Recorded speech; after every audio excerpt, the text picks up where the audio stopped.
హనుమంతుడు ఉన్న చోట జై హనుమాన్ అన్న తర్వాత మన పని మొదలెడతాం, అవునా?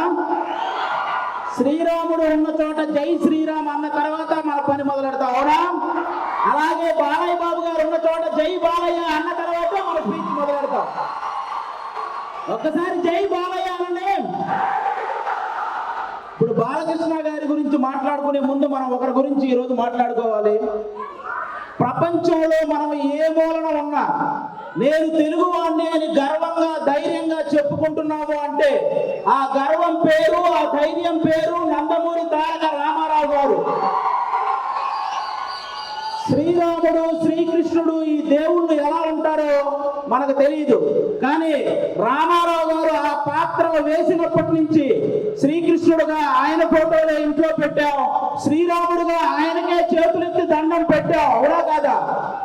అలాగే మీరందరూ గమనించినట్టయితే మీ రామారావు గారి గురించి చెప్పాలంటే నాకు అంటే చిన్నప్పటి నుంచి ఆయన సినిమాలు ఎన్నో చూసి పెరిగాం. మీరు బొబ్బిలి పులి అనే ఒక సినిమా చూసారా? మీరు లాస్ట్ లో ఒక 15 నిమిషాల కోర్టు సీన్ ఉంటుంది, అది ఒక్కటి చూడండి చాలు.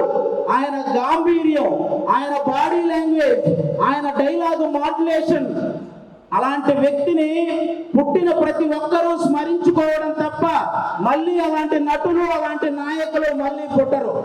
అలాంటి రామారావు గారి గురించి ఈరోజు బాలకృష్ణ గారి సమక్షంలో ఆయన 101వ జయంతి సందర్భంగా స్మరించుకోవడం నిజంగా అదృష్టంగా భావిస్తున్నాను sir. Thank you so much.